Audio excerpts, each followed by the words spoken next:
हमारी रेजिमेंट का colour maroon है, जो कि हमारी शोल्डर की बैकिंग के पीछे दिखाई देगा। महार का ट्रेडिशन वेपन कटार है। हमारी रेजिमेंट एक all India all class regiment है।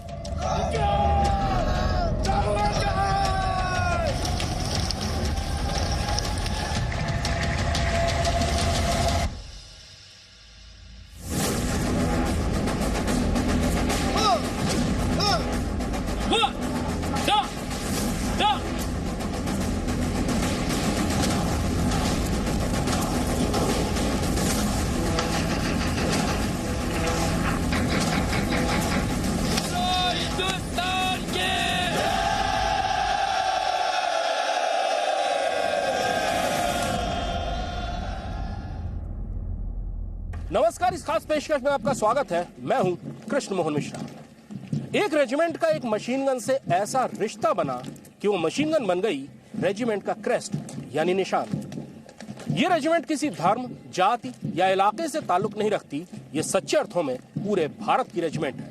इस रेजिमेंट का वॉर क्राई यानी युद्ध घोष है, बोलो हिंदुस्तान की जय। ये रेजिमेंट बहुत पुरानी नहीं है, लेकिन इस रेजिमेंट का सैनिक इतिहास वीर शिवाजी के जमाने से शुरू होता है। यह है महार रेजिमेंट। स्क्वाड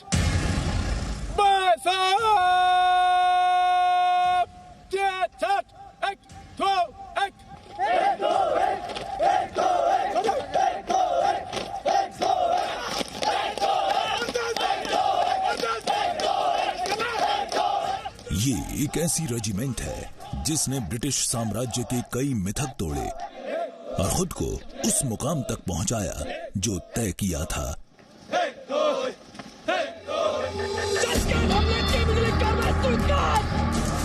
इसने अंग्रेजों की मार्शल जातियों की धारणा को चुनौती दी, उसे गलत साबित किया।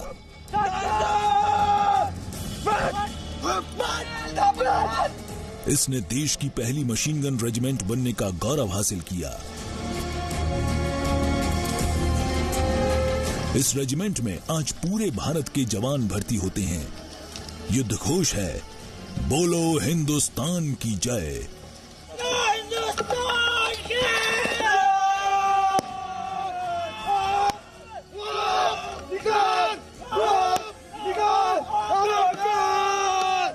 और नाम है Mahar regiment.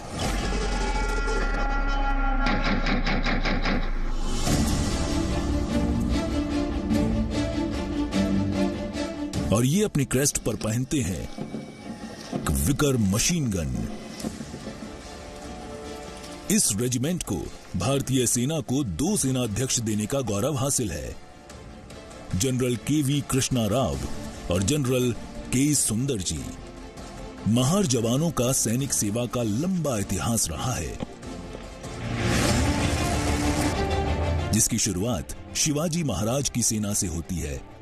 East India company ने 18वीं शताब्दी में महार जवानों को अपनी सेना में भर्ती करना शुरू किया, लेकिन 1857 की क्रांति के बाद ईस्ट इंडिया कंपनी ने अपनी सेना में भर्ती में बदलाव शुरू किया।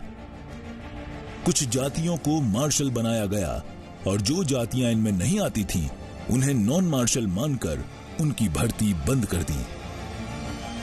जब 1885 में लॉर्ड रॉबर्ट्स सेना के कमांडर इन चीफ बने तो उन्होंने इस थ्योरी पर ज्यादा जोर देना शुरू कर दिया। 1892 में महार रेजिमेंट को क्लास रेजिमेंट न मानकर भंग कर दिया गया। महारों ने इसे 100 साल की सैनिक सेवा के बाद अंग्रेजी सरकार का धोखा माना। प्रथम विश्व युद्ध के दौरान दोबारा महार जवानों की भर्ती शुरू हुई, लेकिन युद्ध के बाद इसे बंद कर दिया गया।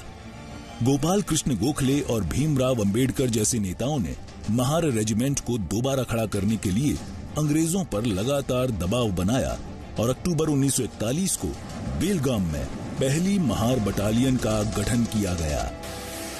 गठन के तुरंत बाद दूसरे विश्व युद्ध में महार रेजिमेंट ने बर्मा के मोर्चे पर जापानियों के खिलाफ मोर्चा संभाल लिया। 1946 में महार रेजिमेंट को भारतीय सेना की पहली मशीन गन रेजिमेंट बनाया गया, यानी ऐसी रेजिमेंट जो उस समय का सबसे घातक हथियार मशीन गन से लैस की गई थी। पिछली सदी में लड़ी गई लगभग हर लड़ाई में हर मोर्चे पर महार मशीन गनर्स की सबसे ज्यादा मांग होती थी और दुश्मन इनके अचूक निशाने से सबसे ज्यादा डरता था। आज भी नए रिक्रूट को उसी निशानेबाजी की कसौटी पर कसा जाता है, लेकिन इसके लिए अब नई से नई तकनीकों का भी सहारा लिया जा रहा है।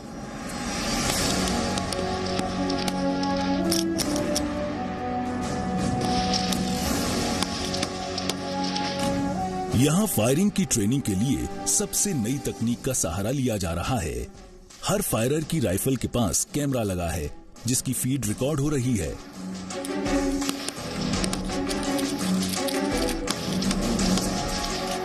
इस रिकॉर्डिंग से ये पता चलता है कि फायर करते समय रिक्रूट ने क्या भूल की जिससे निशाना चूक गया। आपने फायर करते समय जिगर को झटके से दबाया है, इससे आपकी गोली टारगेट में 4 बजे की लाइन में लगी होगी। लेकिन यहाँ केवल फायर करना ही नहीं सीखना है, दुश्मन की तरफ से बरसती गोलियों के सामने से आगे बढ़ना भी सीखना है और ये सीखना आसान नहीं है। मैदानी जंग का एहसास देते कंटीले तार के नीचे से निकलना है। सिर के ऊपर से दुश्मन की गोलियां गुजर रही हैं। खाई कुछ सुरक्षा देती है, लेकिन मुश्किल को और बढ़ाने के लिए उसमें पानी भर दिया गया है। अगर दुश्मन को मौजूदगी का पता लगा तो उसकी गोलियां सीधे निशाने पर आएंगी। आपने कई बार फिल्मों में गोलियों की आवाज सुनी होगी, लेकिन आज हम आपको सुनाते हैं कि जब सर के ऊपर से गोलियां गुजरती हैं तो आवाज कैसी आती है। अपने सिर के ऊपर से उड़ती हुई गोलियों का आदी होना इतना आसान नहीं है। बरसती हुई गोलियों के बीच भी किसी साथी का होना बहुत हौसला देता है।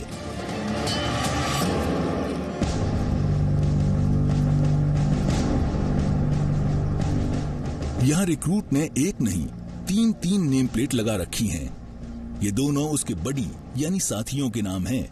इन्हें हमेशा साथ रहना है और एक दूसरे को सहारा देना है। कुछ सीनियर हो जाने के बाद केवल 2 नेम प्लेट होंगी और इस तरह रिक्रूट को बड़ी पेयर में काम करने का अभ्यास होगा जो पूरी जिंदगी इसके काम आएगा।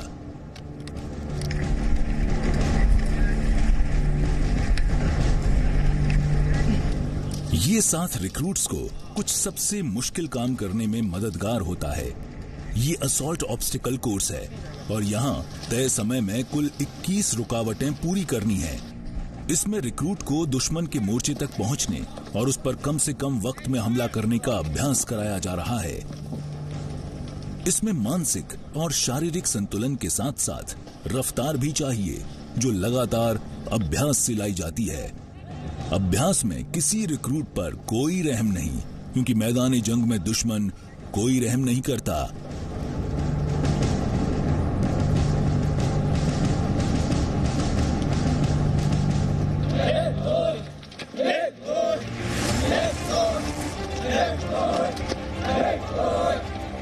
एक क्लास से दूसरी क्लास तक जाते रिक्रूट को देखकर आपको अंदाजा लग रहा होगा कि ट्रेनिंग केवल लड़ाई की ही नहीं होती, अपने कपड़ों और हथियारों को संभाल कर रखने की भी होती है। यहाँ एक पार्टी फायरिंग के बाद लौटी है और अपने हथियार जमा करा रही है। इन हथियारों को जमा करने से पहले इनकी सफाई की जाएगी ताकि अगली बार अभ्यास के लिए ये हथियार अच्छी हालत में मिलें। हथियार को खोलकर उसके हर हिस्से को साफ करना जरूरी है, खास तौर पर तब जब इन हथियारों से लगातार गोलियां चलाई गई हों। राइफल की नली में उबलता हुआ पानी डालकर उसके अंदर जमा कार्बन साफ किया जाएगा और इस कपड़े को उसकी बैरल से गुजारकर यानी पुल थ्रू किया जाएगा। सैनिक के जीवन में हथियार सबसे अहम है, इसलिए उसकी इज्जत करना जरूरी है और महार रेजिमेंट के तो क्रेस्ट में ही मशीन गन है। पहले विश्व युद्ध में ही विकर मशीन गन ने पूरी दुनिया में एक ताकतवर और भरोसेमंद हथियार के तौर पर अपनी पहचान बना ली थी। उसके बाद अगले 50 साल तक ये मशीन गन हर मैदान में दुश्मन पर भारी पड़ती रही। 2 किलोमीटर की रेंज है, बैरल वाटर कूलिंग जैकेट से घिरा हुआ है जिससे बैरल ठंडी रहती है। 1 घंटे में 10,000 राउंड ये फायर कर सकती है। इसकी जो बेल्ट थी उसमें 250 राउंड एक बार में आते थे। महार रेजिमेंट जब मशीन गन रेजिमेंट बनी तो उसको यही विकर मशीन गनें दी गई और उसके बाद से ये मशीन गन जरूर गायब हो गई, लेकिन इस मशीन गन की छाप आज भी महार रेजिमेंट के क्रेस्ट में मौजूद है। विकर मशीन गन को अंग्रेजी सेना ने पहले विश्व युद्ध के दौरान 1912 में अपनी सेना में शामिल किया था और जल्द ही ये सबसे पसंदीदा भारी हथियार बन गई। 1916 में एक ब्रिटिश मशीन गन टुकड़ी ने 10 विकर मशीन गनों से 12 घंटे तक लगातार फायरिंग की। इस दौरान उन्होंने 100 बैरलों की मदद से 10 लाख राउंड फायर किए और एक भी राउंड मिस नहीं हुआ।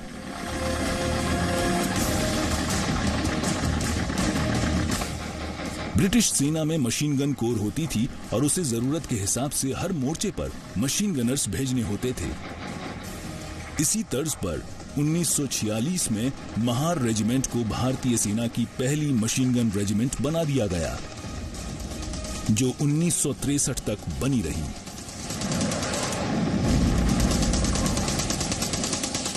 इस हथियार के बदौलत, क्योंकि ये हमारे महार रेजिमेंट का एक अभिन्न अंग बन गई और इस हथियार को लेकर के हमारी महार रेजिमेंट ने कई लड़ाइयां लड़ी, जैसे कि 1947, 48 में, 1961 में, 1962 में।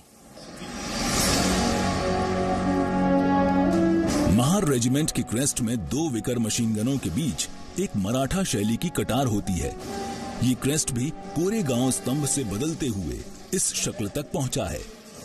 क्रेस्ट और हैकल महार रेजिमेंट के जवान की वर्दी को खास अंदाज देते हैं।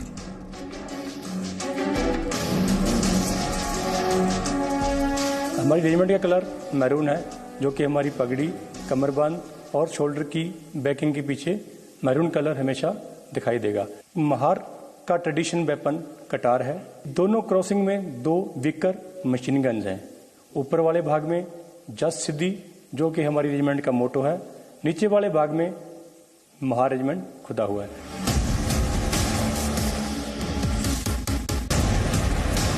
महार रेजिमेंट आज किसी दूसरी इन्फेंट्री रेजिमेंट की ही तरह स्टैंडर्ड रेजिमेंट है। ये सैनिक केवल मशीन गन नहीं, हर हथियार में महारत हासिल करते हैं। यहाँ रिक्रूट को हैंड ग्रेनेड का अभ्यास कराया जा रहा है। हैंड ग्रेनेड बेहद आम लेकिन बेहद कारगर हथियार है। इसे किसी इमारत के अंदर, टैंक के अंदर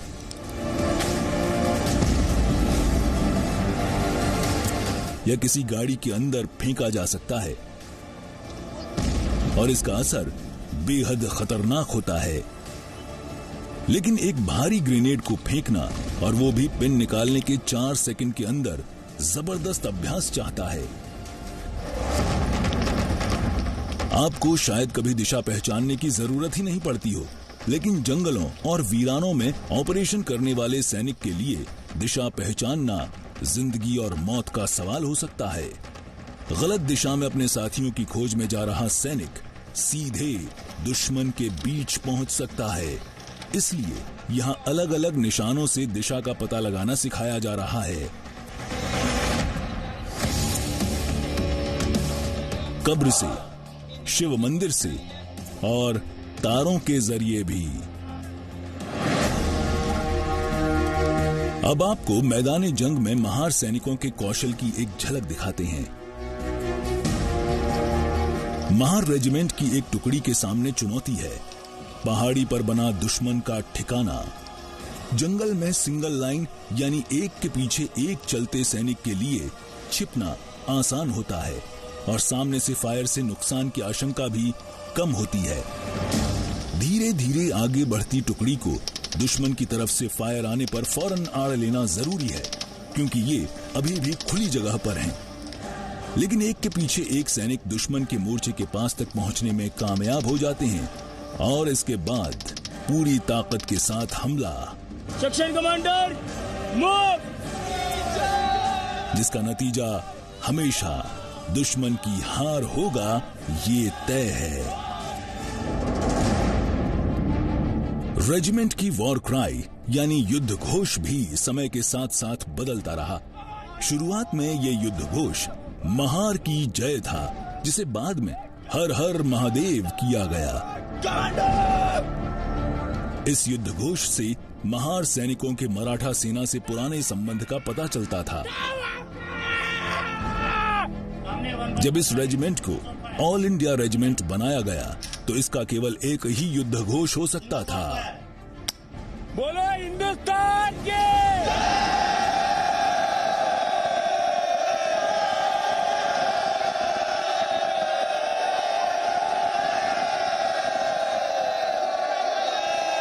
1963 में लेफ्टिनेंट कर्नल सुंदर जी, जो कि बाद में जनरल सुंदर जी बने, और लेफ्टिनेंट कर्नल सुधीर, उनके सजेशन से हमारा वॉर क्राई बोलो हिंदुस्तान की जय हो गया। हमारी वॉर क्राई का जो महत्व है वो है कि ये एक ऑल इंडिया ऑल क्लास को रिप्रेजेंट करता है। ये बहुत ही प्रभावी और सेकुलर वॉर क्राई है, क्योंकि हमारे रेजिमेंट में हर राज्य और जगह के प्रांत से सैनिक आते हैं।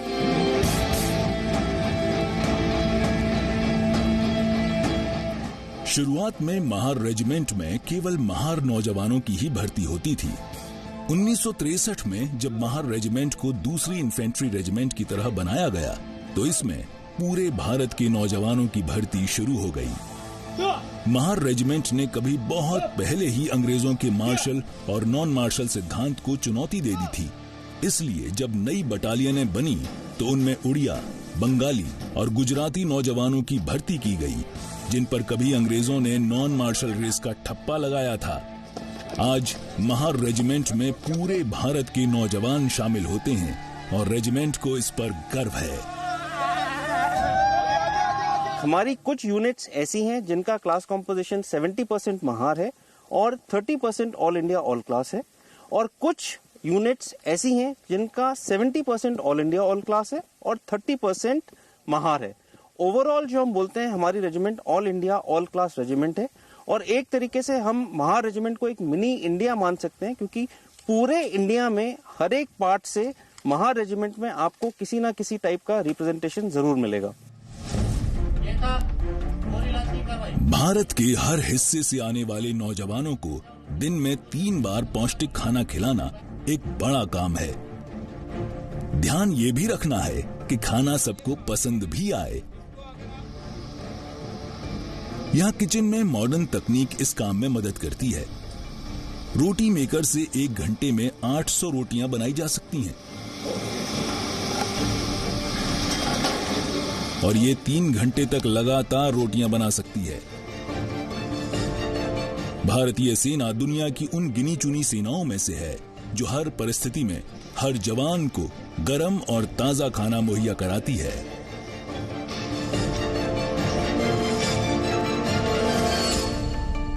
इसमें सर एक बार में 100 रिक्रूट खाना खाते हैं और उसके बाद जैसे जैसे कोर्स आते जाते हैं अपना खाना खाते रहते हैं। तकरीबन 200 के करीब स्ट्रेंथ है हमारे पास इस मेस में खाना खाने के लिए। हमारे पास ऑल इंडिया के ही रिक्रूट्स आते हैं, इसलिए कुछ जो साउदर्न साइड वाले हैं वो चावल ज़्यादा पसंद करते हैं। हरियाणा हिमाचल साइड के हैं वो रोटी ज़्यादा है, तो तकरीबन बराबर ही है, चलता है दोनों का। महार रेजिमेंट में 21 रेगुलर बटालियनों के साथ साथ 3 राष्ट्रीय राइफल्स बटालियन भी हैं। इसलिए कश्मीर में पाकिस्तान के पाले और ट्रेंड किए गए आतंकवादियों से महार सैनिकों की लगातार मुठभेड़ होती रहती है। ये एक ऐसी लड़ाई है जो लगातार जारी है, इसलिए इसकी लगातार ट्रेनिंग भी जारी है।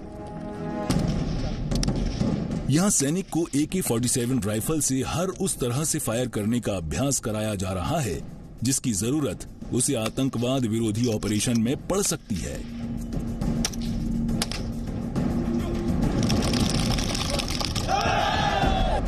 पुरानी परंपराएं मदद करती हैं और शिवाजी महाराज की सेना की एक परंपरा महार सैनिकों को आज भी शक्ति देती है। जो खास बातें महार रेजिमेंट का रिश्ता अब तक पुरानी मराठा सेनाओं से बनाए हुए हैं, उनमें से एक है मलखम। मलखम एक बहुत पुरानी भारतीय कसरत है और मराठा सेनाएं खास तौर पर अपने सैनिकों को मलखम का अभ्यास करवाती थी। मलखंब के अभ्यास से न केवल शरीर मजबूत और ताकतवर बनता है, बल्कि लचीला और फुर्तीला भी बनता है। मलखंब एक बहुत मुश्किल एक्सरसाइज भी है।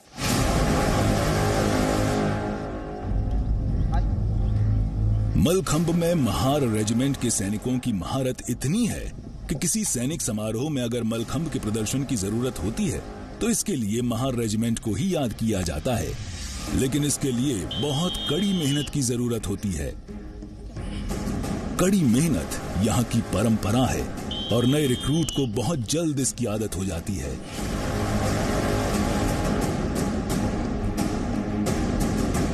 अनुसुईया प्रसाद ने 1971 की भारत पाक युद्ध में अपने जीवन का बलिदान दिया था और उस समय उनको महार रेजिमेंट में आए केवल 10 दिन हुए थे।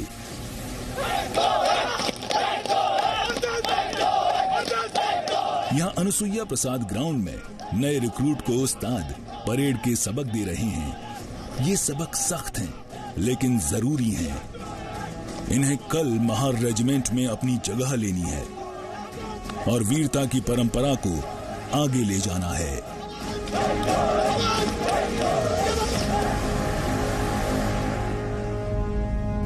ये थी कहानी हिंदुस्तान की जय बोलकर दुश्मन के सीने में खौफ भरने वाली महार रेजिमेंट की। अगली बार मिलिए भारतीय सेना की एक और शानदार रेजिमेंट से।